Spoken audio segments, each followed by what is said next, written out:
Detroit basketball.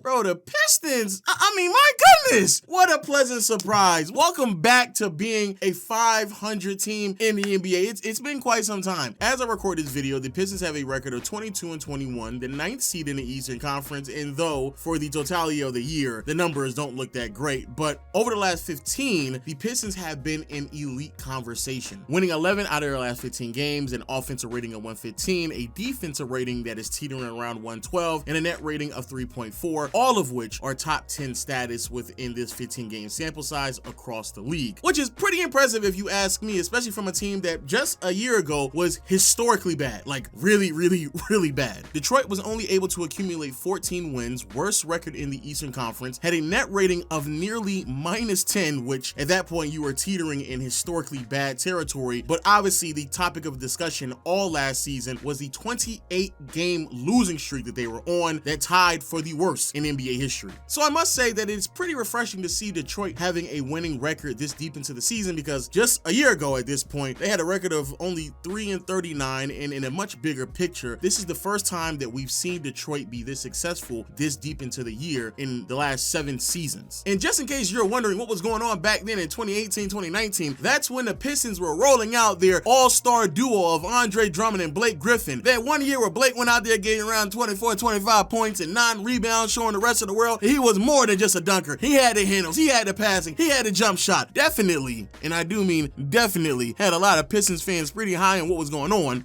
Unfortunately, injuries kind of ruined all of that, but that's how far away we are from the Pistons looking like a competent franchise. Before that, you go to 2016. That's back when like KCP was on the roster, Brandon Jennings was still in the NBA as well. And then before that, you have to go all the way to 2008, the Chauncey Billups era. That's crazy. So that means that there's a possibility, especially on how the Pistons are playing as of late, that we could be looking at the best team that Detroit has shown the NBA world since Chauncey Billups was suiting up for them back in 08. So what exactly has changed from last year to where we are today? Well, it's actually a lot. Head coach Monty Williams has been let go and been replaced with JB Bickerstaff. Last year's team, especially in the first half of the season, dealt with a lot of injuries, which I felt like was a complete malpractice by a lot of people discussing what was going on in Detroit, to not even once utter the amount of injuries that were being piled up within the first like 20 to 30 games. It made no sense at all. Bojan Bogdanovic missed a good chunk of the first part of the season. Isaiah Stewart and Duren also were in out of the lineups. Detroit also was still rolling the dice with Killian Hayes, crossing their fingers and hoping that one day it would start to click for him. And of course that never really happened, and here we are now, he's not in the league. And so where we are today is completely different. The roster has seen some changes as well. You brought in Tobias Harris, Tim Hardaway, Malik Beasley, all three of which have actually played really solid to start the season, especially when it comes to their three-point shooting. Jaden Ivey to start the year effectively replaced a lot of those garbage Killian Hayes minutes that were given to him last season, and he has flourished and shown the ability to be a competent second option in the NBA. And yes, I know he's been out for quite a while, had a broken fibula, he's had surgery, I get all that, but when he was available and he was playing, he was actually looking really good. And of course, having Jalen Duren and Isaiah Stewart play effectively 40 games so far to start the season, almost every single last game, that certainly is going to help out as well. And so when you have your veteran players being consistent and available, younger players establishing themselves a little bit more as well, and just overall growing, of course, we're going to see a significant difference from last year to where we are today. But easily, and I do mean easily, the biggest story and topic when it comes to the Pistons, their turnaround, and what they will look like in the foreseeable future, all kind of surrounds Cade Cunningham, his development, and who he is as a player moving forward. Now, when it comes to Cade, his transition into the NBA wasn't the smoothest due to his height and size and lack of explosiveness. There was a lot of questions and concerns on if he could really handle the ball handling, decision-making responsibilities for a young Pistons team. Because of this, in his rookie season, he started off as an off guard, and you didn't really get to see the true potential of who he actually was as a player. His sophomore season didn't go over that great either, because he only was available for 12 games, and in his third year it was filled with a bunch of chaos like I just talked about, because that was last season. But even amongst the chaos, the injuries, the inconsistency, the poor play, questionable coaching, Cade still showed a lot, and I do mean a lot of promise towards the tail end of the year. So much so if you actually looked at what was going on in Detroit, you could clearly see the potential was there. He just needed more continuity, more reps, and better understanding of his strengths and weaknesses before he can start to truly translate into winning basketball, and that's effectively what we're starting to see this year. So far this season, Cade is averaging 24.5 points, 9 assists, 6.5 rebounds, with shooting splits of 45, 37, and 81. Now with a stat line at 24, 9, and 6, Cade is the first 23-year-old to put up numbers like this since Oscar Robertson way back in the day. And even if we were a little bit more loose and liberal with the stat line across the board, still at age 23, there's only a handful of players throughout the course of NBA history who have been able to produce at this level, and the likes of Luka Doncic, LeBron James, and Michael Jordan, and even Shea, LaMelo, and Franz found themselves on the list as well. So shout out to y'all doing big things as well. Now with that being said, I do need to be a little bit more responsible and at least explain to you what differs between Cade and a lot of those other players, because of course it's not apples to apples. Cade does have the ability to dominate the ball, and he has a cadence with himself and a level of patience when he is operating in a pick and roll. His ball handling has significantly improved, and with his patience, he does a really good job drawing in multiple defenders, allowing the defense to shift, which then obviously of course gives open passing lanes to his teammates. Now probably the biggest difference between Cade and a lot of the other names that I just listed off is the lack of athleticism. His inability to get to the basket, go downhill, and finish amongst taller players certainly is lacking pretty desperately, and because of this, his ability around the rim just isn't that impressive at all. And I do believe that's something that he has to address. I mean, at 6'6", you have to finish better, but the way that he's able to shift the defense has a lot to just do with his skill. His mid-range shooting is very impressive at the age of 23. So far this season, he's shooting around 42 to 43%, but last year he was actually shooting a very impressive 48% on his mid-range shot. His three-point shooting has slowly progressed, especially coming off the dribble at the top of the key, operating out of the pick and roll, which then of course forces the defense to kind of set up on him a little bit higher, which again kind of opens things up. And I would even say even off ball, where I think that's where he thrives the most in terms of his three-point shooting. His ability as an off-ball guard of course adds even more value to his game, as he's still able to be impactful even when he's not possessing the ball. But more importantly, the depth that it adds to this offense that at times is desperately needed, especially because a lot of these players are just dependent on the ability of like Cade and Jaden to create for them, is certainly a breath of fresh air at times when this offense becomes really stagnant. But even with all that being said, I would still argue that the biggest development and growth in his game is his passing. Once more, the patience and cadence, the ability to kind of draw multiple defenders, especially with his big body and being able to absorb contact while still making certain reads, is all very impressive at someone at his age. Now, of course, his inability to get downhill and force a defense to collapse on him a little bit more than others certainly leaves him at a bit of a limitation in terms of his passing. And I don't want to make it seem like he's already hit his ceiling, but no, you're not going to see someone like a LeBron James or John Morant kind of attack the basket and make certain reads just because of how much the defense has to shift over when it comes to Cade. And because of that, of course, some of his passes do come across as a bit mechanical and predictable, which also kind of results into him turning over the ball a lot, because to be fair, turning the ball over 4.5 times a game is a lot. And also his lack of touch when it comes to his passing really does hurt him as well. The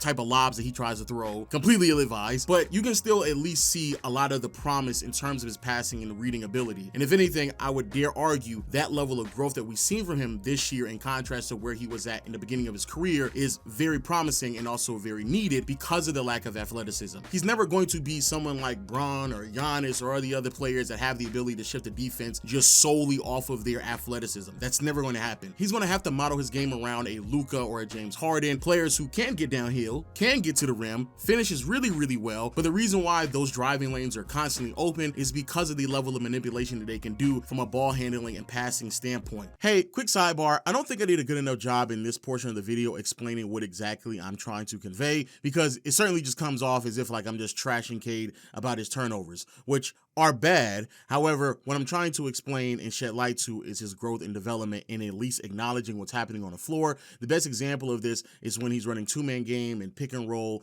and there are clearly signs of him acknowledging that, hey, I can do a pocket pass here, where I just kind of dump it off to the rolling big with a bounce pass. These are things in which, again, Harden and Luka have thrived on for the last handful of years, and we all kind of know this, but Cade just cannot make that pass yet. And that's why he kind of racks up a lot of turnovers, shooters, which in my opinion isn't that big of a deal. It's way more important that Cade, effectively in his second year as a starting point guard, is acknowledging what the defense is giving him and making the proper reads. And that's the true potential and promise that you want to see. I do believe Detroit is going to have to employ better three-point shooters, but so far this season, Tobias Harris, Malik Beasley, Tim Hardaway Jr., Jaden Ivey, they've done good enough, right? Like they've done their job, right? They're not down their threes. They're spacing out the floor. They're doing enough to kind of result into where we are right now, not only in terms of record, but also the production from someone like Cade Cunningham at the age of 23. Now, as time progresses, of course, a slump is bound to happen, especially when it comes to Tobias Harris, Tim Hardaway, and Malik Beasley. And I'm pretty sure anyone who's a fan of a team that's ever employed these three players, you know what that feels like. As a Laker fan, I know what it feels like when Malik Beasley goes in a shooting slump. As a Buck fan, I know you know what that feels like as well. As a Philly fan, as a Clipper fan, I know you know what it feels like when Tobias Harris is stinking it up. He's stinking up, PU. And as a Mavericks fan, I know for a fact you know, because all I heard about last year was Tim Hardaway. And so we all know that's bound to happen. And when that does happen, it's going to look a little shaky for Detroit.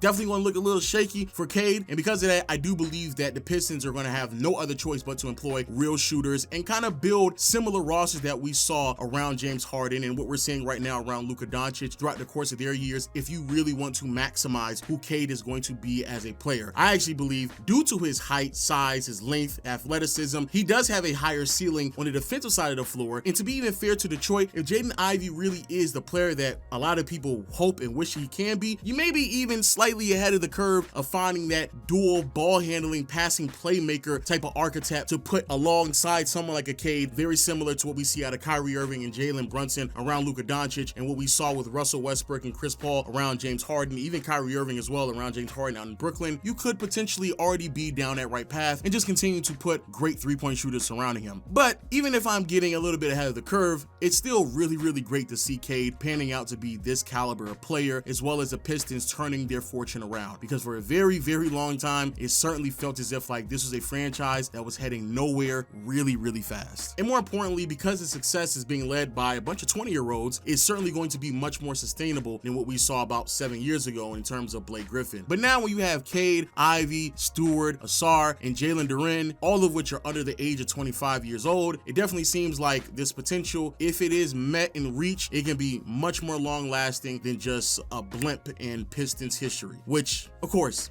is always great. So with that being said, make sure you take the time out to watch the Pistons and Cade Cunningham, and also make sure you take the time out to watch even more videos on this channel as well. If you missed my last upload, it's right up here. Click right there and make sure you hit the subscribe button, notification bell to never miss another upload on this channel. And until next time, I'll see you all later. Peace.